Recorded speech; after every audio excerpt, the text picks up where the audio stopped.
Vamos a hablar ahora con Juan Carlos Ortiz Pradillo. Él es profesor titular acreditado de Derecho Procesal de la Facultad de Ciencias Jurídicas y Sociales de la Universidad de Castilla-La Mancha y es un experto en el ámbito de la justicia penal y las nuevas tecnologías. Recientemente acaba de publicar una monografía sobre este ámbito denominada Problemas procesales de la ciberdelincuencia. En primer lugar, quería preguntarte qué problemas plantea en el ámbito de la competencia, en la investigación y en el ámbito jurisdiccional este tipo de criminalidad globalizada. Bien, quizá la respuesta que venimos escuchando desde hace muchos años es que Internet no conoce fronteras, ¿no? Una cosa son las fronteras jurídicas o las fronteras territoriales o las fronteras físicas, pero por el contrario el ciberespacio carece de fronteras, ¿no? Existe una interconexión a nivel mundial. Lo que sí que es bueno, y yo creo que deberíamos desmitificar la idea del ciberespacio, es que no existe algo así como unas aguas internacionales que no estén reguladas cuando hablamos del ciberespacio, ¿no? La clave está en saber determinar cuál es la jurisdicción más apropiada, o por así decirlo, cuál es el país que tiene un mayor vínculo con el hecho delictivo. Tradicionalmente tenemos unos criterios como pueda ser la nacionalidad del autor o el lugar donde se ha cometido el delito, pero cada vez más se están introduciendo nuevos criterios, como por ejemplo el lugar donde más efectos del delito se han encontrado, o por ejemplo el lugar donde se encuentran las pruebas del mismo, de manera que con buena cooperación judicial internacional y desde luego con una buena voluntad de cooperación entre los países es relativamente sencillo poderse poner de acuerdo de manera para saber qué país debe ser el que debe enjuiciar y en su caso llevar a cabo investigaciones de delitos cometidos a través de Internet. ¿Y nos puedes explicar cuáles son los criterios que se utilizan para ver quién es el país competente en el caso en el que esta delincuencia sea transfronteriza? Sí, sucede que el cibercrimen es quizá el ejemplo prototípico de delito transnacional, es decir, una conducta desde un determinado país puede producir efectos en otro país o en otros países en el mismo tiempo, ¿no? Habitualmente el criterio que se suele utilizar es el criterio de la territorialidad, es decir, el lugar donde se ha llevado a cabo la conducta delictiva. Pero claro, si solamente utilizáramos el criterio del lugar donde se lleva a cabo la acción, podría producirse efectos injustos. Por ejemplo, imagínese usted que una gran estafa a nivel mundial produce pérdidas por valor de miles de millones de euros en España o en otros países europeos y sin embargo la conducta se ha llevado a cabo desde un país que tiene una escasa regulación jurídica o que no es cooperante en este sentido, ¿no? Para evitar eso existen tratados internacionales que lo que persiguen es que haya un consenso a nivel internacional. ¿Qué criterios se vienen manejando? Pues criterios como por ejemplo el país donde sea más fácil enjuiciar a esa persona, el país donde se encuentren el mayor número de pruebas de ese hecho delictivo o el país, por ejemplo, donde se hayan producido el mayor número de efectos dañosos de ese hecho delictivo, ¿no? Tenemos un tratado internacional muy interesante que es el Convenio de Budapest, el Convenio del Consejo de Europa en materia de cibercrimen, y tenemos una decisión marco a nivel europeo que es la decisión marco para la prevención y resolución de conflictos a nivel penal, que sí que es cierto que en último término queda a expensas de la voluntad de los países, pero existe una buena voluntad, existen instrumentos como es Eurojust que lo que persigue es eso, la colaboración entre los países europeos para que se decidan entre ellos cuál es la jurisdicción más apropiada para enjuiciar esos hechos cometidos en el ciberespacio. Y en el caso de un delito que se haya cometido en España, pero estamos hablando de delitos a distancia, ¿podrías indicar cuáles son los criterios que se han ido estableciendo para determinar cuál sería el organismo competente? A nivel interno la cuestión se simplifica porque en última instancia quien resuelve estos conflictos o estas cuestiones de competencia es el Tribunal Supremo. Entonces el Tribunal Supremo ha ido elaborando una jurisprudencia que se ha centrado en tres ideas. La teoría de la actividad, por ejemplo, para determinados delitos que consisten en la difusión de contenidos ilícitos, de difusión de pornografía infantil, delitos, por ejemplo, de injurias y calumnias a través de Internet, etcétera, el Tribunal Supremo ha dicho, bueno, el competente en principio es el lugar desde donde se lleva a cabo la conducta delictiva, ¿no? Pues el lugar desde donde se sube a Internet esos contenidos. En otros casos, por ejemplo, el Tribunal Supremo entiende que son delitos de resultado. Por ejemplo, la estafa, el famoso phishing bancario, ¿no? Las estafas informáticas, se considera que el delito se produce donde se lleva a cabo el desplazamiento patrimonial, ¿no? Allí donde yo tengo mi cuenta bancaria, allí donde he perdido mi dinero, me han quitado mi dinero, es donde se atribuye la competencia para investigar ese delito. Y también un criterio muy útil es la denominada teoría de la ubicuidad. Nuestro Tribunal Supremo en la mayoría de los delitos, informáticos, dice, bueno, en este tipo de delitos donde la acción se lleva a cabo en un lugar y el resultado se produce en otro lugar, los dos lugares, tanto el lugar de donde se lleva a cabo la conducta como el lugar donde se produce el resultado, serían competentes, de manera que el juzgado que primero inició las investigaciones otorga esa prioridad temporal para evitar dilaciones indebidas y con carácter provisional le atribuye la investigación, aun cuando finalmente, pues a raíz de las investigaciones, pues finalmente, por ejemplo, pueda suceder que el competente sea la Audiencia Nacional, si estamos hablando de investigaciones complejas o de grandes defraudaciones, o por ejemplo el lugar donde reside el sospechoso, ¿no? Bien, hablemos ahora de la utilización de estas nuevas tecnologías como un medio de investigación de estos delitos cometidos en el ciberespacio. Cuando se habla de ciberpatrullaje, ¿de qué técnica estamos hablando? Básicamente, Internet no es propiamente un lugar de comunicación. Internet es un conjunto de equipos interconectados entre sí, pero sí que es verdad que nos sirve el entenderlo como un lugar donde la gente vive, donde la gente se manifiesta, donde la gente se conoce, donde la gente lleva a cabo cierto tipo de actividades, ya sea en materia laboral, ya sea con fines de ocio, etcétera, ¿no? ¿Qué ocurre? Que al igual que existe investigaciones en las calles, en los lugares públicos, pues también necesariamente cada vez es más importante llevar a cabo investigaciones de qué es lo que está sucediendo en la red. Pensemos que cualquier investigación, el objetivo de toda investigación criminal es obtener información. Si cada vez más información está en Internet, cada vez será más necesaria la presencia de los equipos de investigación, de las fuerzas de seguridad del Estado en ese mundo virtual, de manera que se permite que la policía pueda llevar a cabo investigaciones de qué es lo que está sucediendo en la red, entendiendo, como digo, Internet como un espacio público donde existe pues todo un intercambio de ideas, de manifestaciones, etcétera. ¿Sería legal el acceso transfronterizo a la información que está parte de las fuerzas y cuerpos de seguridad españolas en una investigación de esta naturaleza, a información que esté ubicada en servidores que están en otros países? ¿Cómo se realizan este tipo de investigaciones? ¿En qué consiste la cooperación judicial con las policías de esos otros países? Claro, partimos de la base de que el derecho tiene, por así decirlo, un sustrato territorial, de manera que, en teoría, en España, quien investiga sería la policía española. Para ciertos hechos que hayan sucedido en Italia, investigaría la policía italiana, por poner un ejemplo, y cuando las autoridades españolas necesitaran información, elementos del delito, objetos, etcétera, que se encontraran en Italia, utilizaría los canales de cooperación judicial para pedir ayuda a las autoridades italianas. Lo que ocurre es que ahora, con la evolución tecnológica, es perfectamente posible que las autoridades de un país lleven a cabo tareas de investigación de manera transfronteriza, es decir, en otros países, sin necesidad de poner un pie en esos otros países. Claro, esto tiene unos límites, y es que esas autoridades de esos otros países podrían pensar que se está invadiendo su soberanía al llevar a cabo investigaciones que afecten a servidores o a equipos informáticos localizados en el extranjero. Tenemos ciertos tratados internacionales, tenemos cierta normativa que viene a regular, de manera quizá un poco limitada, estos accesos transfronterizos, y nos dicen, por ejemplo, que se pueden llevar a cabo accesos transfronterizos cuando se trata de información que es accesible públicamente o que se cuenta con el consentimiento legal o voluntario de la persona. Pensemos el ejemplo de un sujeto que se lleva a cabo el registro de su domicilio y al acceder a su equipo informático, él voluntariamente entrega la clave para que las autoridades, por ejemplo, accedan a sus cuentas de correo electrónico, aun cuando esos correos estén físicamente alojados en un servidor en el extranjero. Esto se viene admitiendo. Lo que ocurre es que cada vez más surgen nuevos problemas para determinar, bueno, dónde se entiende que es una fuente accesible al público o dónde se entiende que es un material protegido, por ejemplo, por ciertas claves, etcétera.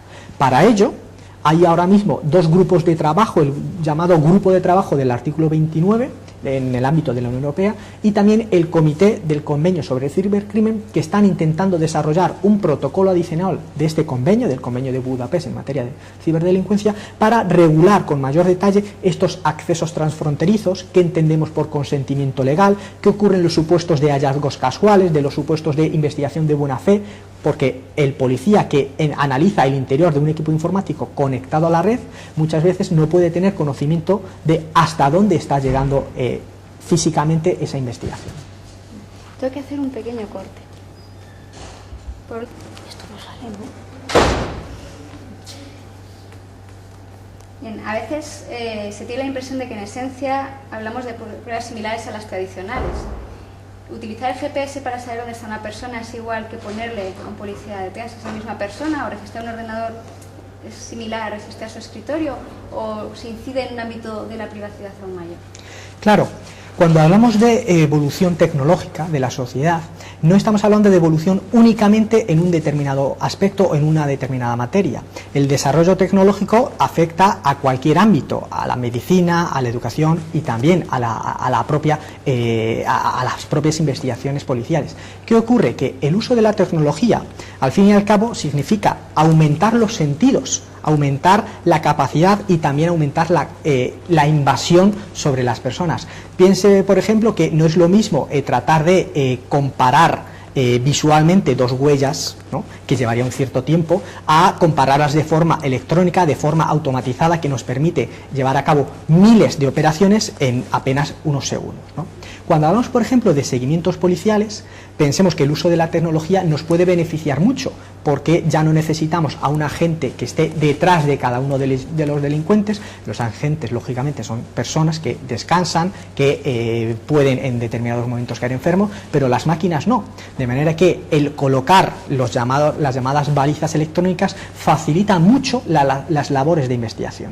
Pero también es cierto que el desarrollo tecnológico nos permite llevar a cabo una invasión más grave, o por así decirlo, más intrusiva en la privacidad de las personas. Si se coloca un dispositivo de seguimiento en nuestro vehículo se mueve por calles y carreteras. Por el contrario, si se nos coloca una baliza en nuestras ropas, o más habitual, en nuestro terminal de teléfono móvil, nuestro terminal de teléfono móvil también accede a espacios muy reservados. Pensemos en domicilios, pensemos en centros de trabajo, pensemos en gimnasios, pensemos en vestuarios, de manera que debemos tener en cuenta también esa mayor capacidad de invasión de la tecnología a la hora de exigir mayores requisitos respecto a los límites cuantitativos. Durante cuánto tiempo es necesario seguir una persona. ¿Podemos seguirla durante un día, durante un mes, durante un año? Hoy en día la ley necesita unos mayores requisitos, o digamos, se exige una mayor regulación, una mayor motivación de hasta dónde se puede utilizar esa tecnología para que no sea un abuso o, digamos, una actuación desproporcionada. En este sentido, por ejemplo, una de las técnicas de las que se habla, me gustaría saber su opinión, el hecho de instalar troyanos para espiar equipos informáticos. ¿Cómo la posibilidad constitucional afectaría desde un punto de vista demasiado desproporcionado y por lo tanto inconstitucional a este derecho a la privacidad? Pensemos que para salvaguardar las garantías constitucionales o los derechos más tradicionales que conocemos, la intimidad, el secreto de las comunicaciones, la inviolabilidad del domicilio, es necesario con carácter previo que haya un desarrollo legal, es decir, que primero tiene que cumplirse la legalidad y después debemos analizar que esa ley, que esas actuaciones sean proporcionadas. En España no tenemos ese desarrollo legal. Lo que ocurre es que, a falta de ley, estamos utilizando la analogía para tolerar ciertas medidas de investigación que se refiere al secreto de las comunicaciones, al registro domiciliario, etc.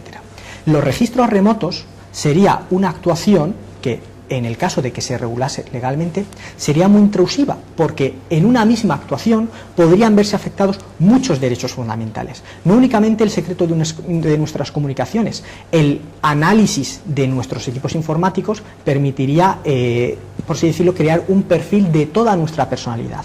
Se verían afectados desde el derecho a la intimidad, como por ejemplo también, ¿por qué no?, el derecho a la ideología. Se podría haber afectado el derecho a la salud en función de qué tipo de datos íntimos, informes médicos o ciertas pruebas que se encontraran en el mismo, de manera que a mayor injerencia en más derechos fundamentales, los requisitos de proporcionalidad y de motivación deberían ser mucho mayores. No es lo mismo interceptar nuestras comunicaciones telefónicas que interceptar en una misma actuación nuestras comunicaciones telefónicas, telemáticas, el análisis de documentos contables, el análisis de fotografías, el análisis de vídeos, el análisis de navegación en Internet, que pueden dar, como os digo, pueden permitir esa elaboración de ese perfil íntegro de una personalidad donde básicamente desaparecería por completo nuestra privacidad. Sí. Me tengo que ir, ¿vale? Solo quiero despedirme. Nada, oye. Tamara te quiere, ¿eh? No, pero no me veo yo muy fotogénico. Bueno, ¿Te veo luego, Marta? Esta tarde no, Bueno, mañana mañana, sí, pero- sí, y tenemos que hablar de lo del viaje, porque es que son las fiestas de Albacete y no vamos a tener orgánica hasta Dios sabe cuándo. Entonces vamos a tener que comprarlo. ¿no? Sí. Bueno, pero que cierran, no. Pero tiene que estar. Pero ahí es fiesta algún día y yo no creo que esta semana... Como lo compramos, Sí, lo a 100 flip- euros, no por ¿sabes? eso, pero lo flipas. Flipas. Hasta luego. adiós. ¿Cree entonces que para la utilización de este tipo, debería de limitar la utilización de este tipo de medios que afectan de una manera importante a la privacidad a una serie de delitos? ¿Cuáles serían estos delitos? Claro, tradicionalmente hemos pensado que cuanto más grave o más invasivo pueda ser la medida de investigación a desarrollar, más grave deberían ser los hechos, los actos delictivos que... me he liado. ¿Me puedes Sí, ver? yo la pregunta también ha sido como... Es que me traba. Vuelve a hacerme la pregunta, que si pueden regular. pues ¿cómo te lo planteo? A ver. Sí, no, la pregunta estaba perfecta, ¿eh? Dado que la utilización de estas técnicas de investigación policial pueden ser muy invasivas en el derecho a la privacidad, ¿entiende que deberían delimitarse en la investigación de determinado tipo de delitos y cuáles serían estos? Bien, nosotros ahora mismo nos encontramos con que tradicionalmente, cuanto mayor es la medida o más afecta a un derecho fundamental la medida de investigación, se entiende que más grave tiene que ser los hechos que dan lugar a esas investigaciones, ¿no? Por lo tanto, cuanto utilicemos medidas que afecten de manera grave a nuestros derechos fundamentales, se piensa que tienen que ser utilizadas únicamente en los casos más graves. El problema está en que la prueba electrónica no deja de ser algo transversal, que se utiliza los instrumentos para comisión de cualquier tipo de delitos. Delitos en ocasiones que tienen aparejada una pena muy grave, pero también nos encontramos con delitos que, aunque su pena no sea grave, solamente pueden ser investigados si utilizamos determinadas medidas de investigación de carácter tecnológico. Por ejemplo, muchas conductas que se llevan a cabo en Internet pueden dar lugar a lo que llamaríamos delitos no graves y, sin embargo, la única forma de investigar esos delitos es necesariamente a través de, por ejemplo, la intervención de las comunicaciones electrónicas de una persona. Es cierto que muchos países, a la hora de permitir estas medidas de investigación, establecen un listado de delitos.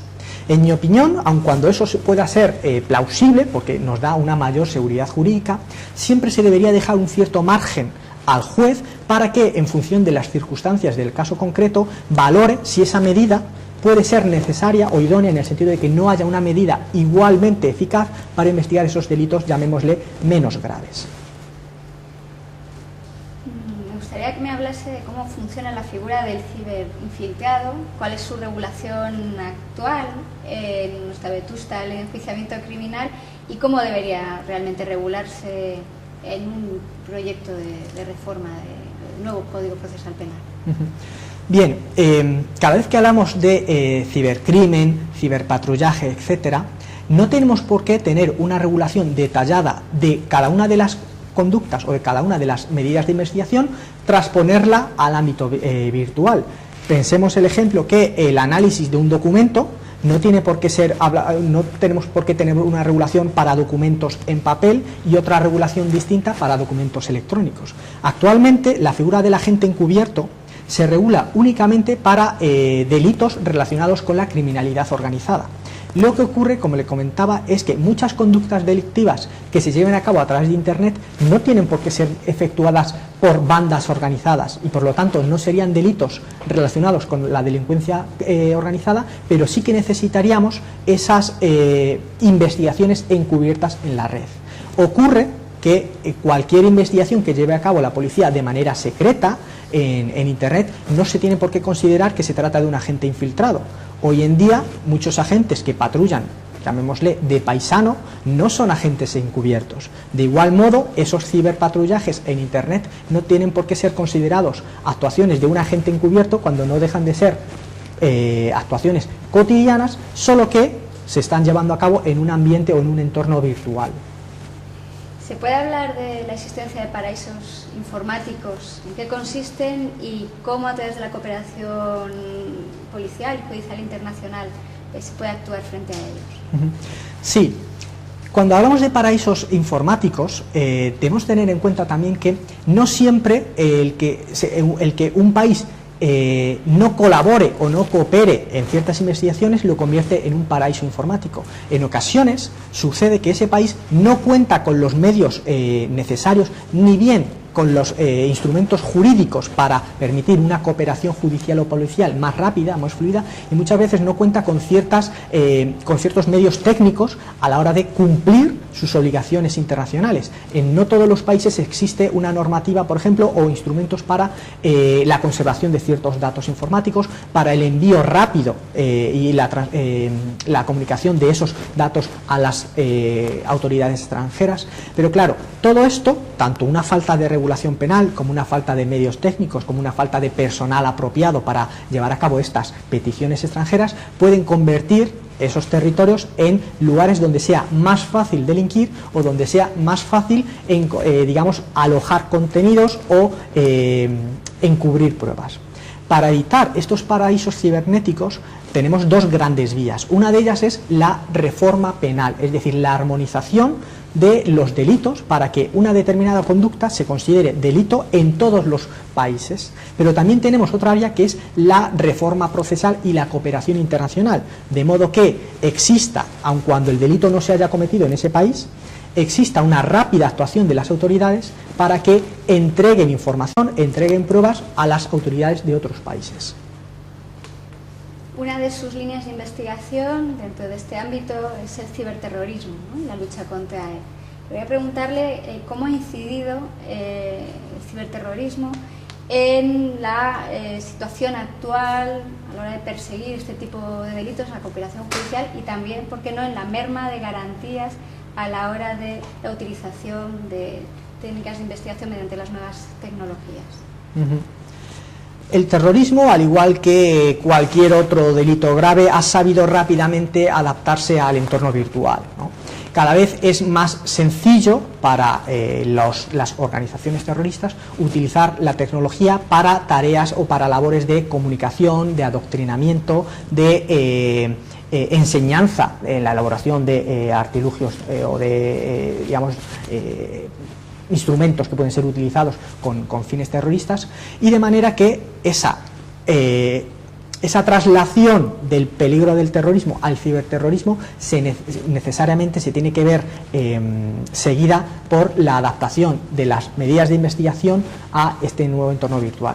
Lo que sucede es que cuando hablamos de terrorismo sí que es cierto que entra en juego no solamente las clásicas medidas de investigación, sino que por poder afectar a la seguridad nacional de los países se entra en juego lo que se conoce como la prueba de inteligencia.